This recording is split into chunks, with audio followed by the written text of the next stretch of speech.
Hello, Black King. Ready for defeat? Hello, White King. What a funny joke. But I'm ready to show you that I'm the real king here. Oh, what a fighting spirit our opponent has. Good thing you're not too smart, or I'll have to change my strategy. Don't worry, my dear. I'll let you make a few moves before the real game starts. I don't want you to feel completely helpless. Thank you for your generosity, Black King. I hope with the same generosity you will give your figures for eating. I'll finish this game without loss. You'll see. Those who don't know how to sacrifice never win. Enough talking. Let me start the game.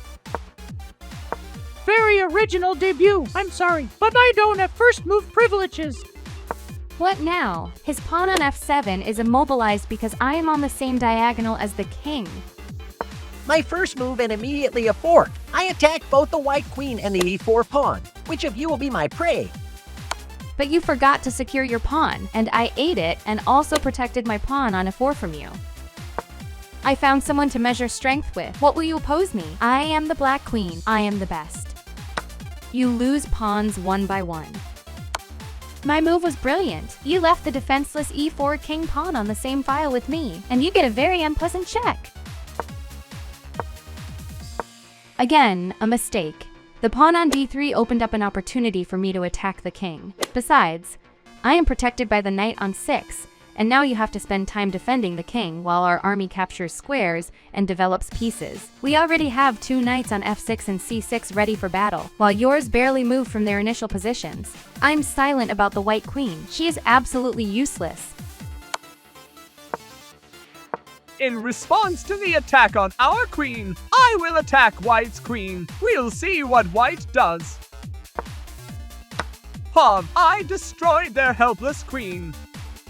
And I destroyed your... Doubling pawns is very bad. Our disposition on the battlefield is much better than that of the whites. Castling.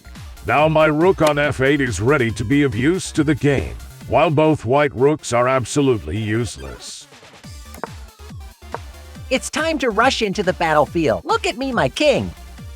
Their king is so defenseless. Maybe he forgot about castling. He constantly falls for such attempts. Now the bishop will go to protect him on the e2 square and will not be able to move because he is the only obstacle that prevents me from destroying the king. How clever you are! Just read my next move. I'm attacking the bishop. Now the two of us with the rook control the e2 square, and if the pawn on c3 decides to capture me, then this will be another doubling of pawns, which will greatly weaken white's position.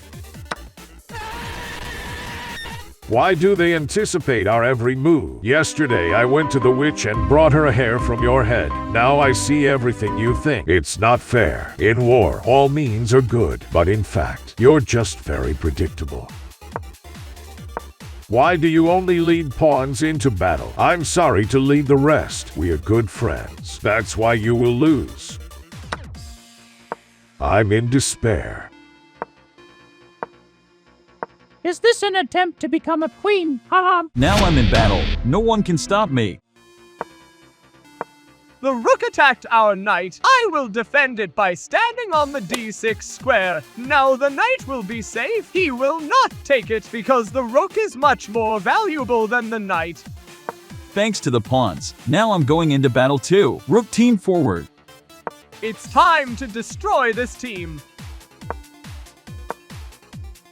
After my win, I will give you some tips on developing pieces. Your bishop on c1 and knight on b1 didn't make a single move, although they could be useful, and instead of wasting time on the rook's exit, you could perfectly play with elephants and horses. I heard your advice. Knight forward into battle. Now I've killed your pawn and attacked the bishop on b4. This is my finest hour. I see a very interesting opportunity. The knight on a2 will secure me, so I can take the bishop on c1 with impunity. I heard everything, idiot. Now your tactics are meaningless. But you completely forgot about me. Now the tactics are relevant again. Well, no. Now it's time for me to join the battle for the whites. On c1 square, I will be completely safe thanks to the c8 rook. We are close to winning. Our rook on e8 has left to take the bishop on e2. The e2 square is under my control. Therefore, the king cannot destroy the rook. And this is checkmate. Your talking too loudly. I'll just move to f3 and destroy your rook without harming the king. Smart, but I have an ace up my sleeve. I move to b3 and it's SAH.